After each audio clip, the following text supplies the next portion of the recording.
बिस्मिल्लाहिर्रहमानिर्रहीम। अस्सलाम वालेकुम दोस्तों, ये दास्तान है उस फलों से लदे हुए बाग की जो आसमानी बिजली गिरने से राख हो गया। और ये बाग के मालिकों के लिए मुकाफात अमल था, क्योंकि उन्होंने महताजों और ज़रूरतमंदों को उनका हक देने से इनकार किया था। कुरान मजीद की सूरत कलम की आयत नंबर 16 से 33 तक इस वाक़ये को बयान किया गया है। कबल इस्लाम की बात है कि सरजमीन यमन में शहर सिना से 24 मील के फासले पर एक देहात सरवान या जरबान आबाद था। उस देहात में एक खूबसूरत फलों से लदा हुआ बाग भी मौजूद था। उस बाग का मालिक एक सखी और खुदाशनास आदमी था।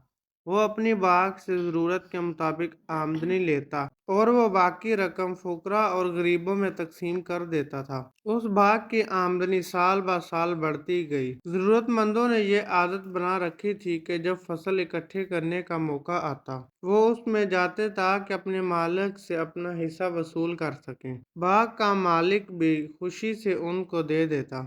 ये शख्स बाज़-औक़ात अपने बच्चों को अपने पास इकट्ठा करता, खासकर ज़रूरतमंदों के लिए ज़्यादा सिफारिश करता था कि खुदा की रज़ा हासिल करने के लिए उनकी तरफ ज़रूर तवज्जो करना। वो उस बाग की आमदन से उनकी ज़रूरत के मुताबिक उन्हें देता। उस शख्स ने अपनी ज़िंदगी के आखिरी हिस्सों में अपने घर वालों को वसीयत की कि तुम कहीं ज़रूरतमंदों से महरूम ना हो जाओ। लेकिन अफसोस, गुरूर और तकब्बर ने बाप की नसीहतों को भुला दिया। आखिरकार उस शख्स की मौत आ गई और वो दुनिया से चला गया। अब बाग उसके बेटों के हाथों में आ गया। उन्होंने अपने बाप की नसीहत को भुला दिया और कसम खाई कि बाग की आमदनी खुद पर खर्च करेंगे और ज़रूरतमंदों को इसमें से कुछ भी नहीं देंगे। हम खुद बच्चों वाले हैं, इसलिए बाग की सारी आमदनी खुद पर खर्च करेंगे। जब फसल इकट्ठी करने का वक्त आया तो उन्होंने सोचा कि कल सुबह सवेरे हम गरीबों की नज़रों से बचते हुए बाग के फल तोड़ कर ले आएंगे। ज़रूरतमंद उनके बाप के ज़माने की तरह इस उम्मीद से गए कि उनको उनका हक मिल जाएगा, लेकिन वो महरूम लौटे। अल्लाह सुब्हान व तआला ने उन्हें मगरूर और कंजूस मालकान पर गज़ब ढाया। आधी रात के वक्त आसमानी बिजली उस बाग पर गिराई। उसने सरसब्ज बाग को जलाकर राख बना दिया। बाग वाले जो इस वाक़ये से बिल्कुल बेखबर थे वो सुबह उठे और एक दूसरे को आवाज़ देने लगे कि चलो फल तोड़ें जाकर। उन्होंने रास्ते में एक दूसरे से कहा कि मोहतात रहें कि एक फ़कीर भी बाग में घुसने ना पाए। जब वो बाग में पहुंचे तो उन्होंने बाग में एक मुट्ठी भर राख देखी। हर चीज़ खत्म पाई तो वो इस कदर चकरा गए कि उन्हें कुछ भी समझ नहीं आ रहा था। उन्होंने एक दूसरे से कहा कि हम रास्ता भूल गए हैं। फिर उन्होंने कहा कि हमारे हाथ से सब कुछ छिन गया है,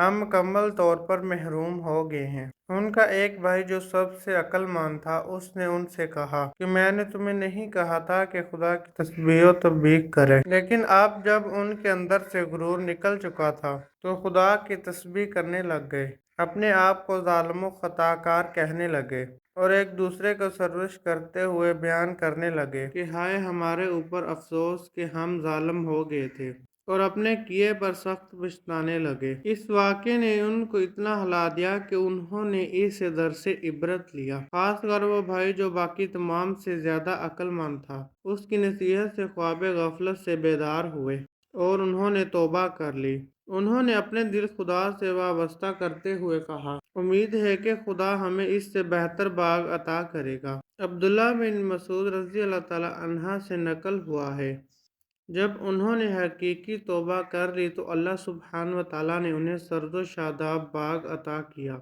उसके दरख्त अच्छी नस्ल के फलों से भरे हुए थे। खासकर उसमें अंगूर के गोशे इतने बड़े थे कि आज तक उसके मानद किसी ने भी नहीं देखे थे। बेशक अल्लाह सुब्हान व तआला की बारगाह में सच्चे दिल से की हुई तौबा बड़े से बड़े गुनाह को धो डालती है। अल्लाह सुब्हान व तआला हमें गुनाहों से बचने और नेक अमल करने की तौफीक अता फरमाए, आमीन। दोस्तों, मैं उम्मीद करता हूँ कि आपको आज की वीडियो अच्छी लगी होगी। अगर अच्छी लगी है तो मेरे चैनल को सब्सक्राइब कीजिए। मिलेंगे इंशाल्लाह नेक्स्ट वीडियो में, तब तक के लिए अल्लाह हाफिज़।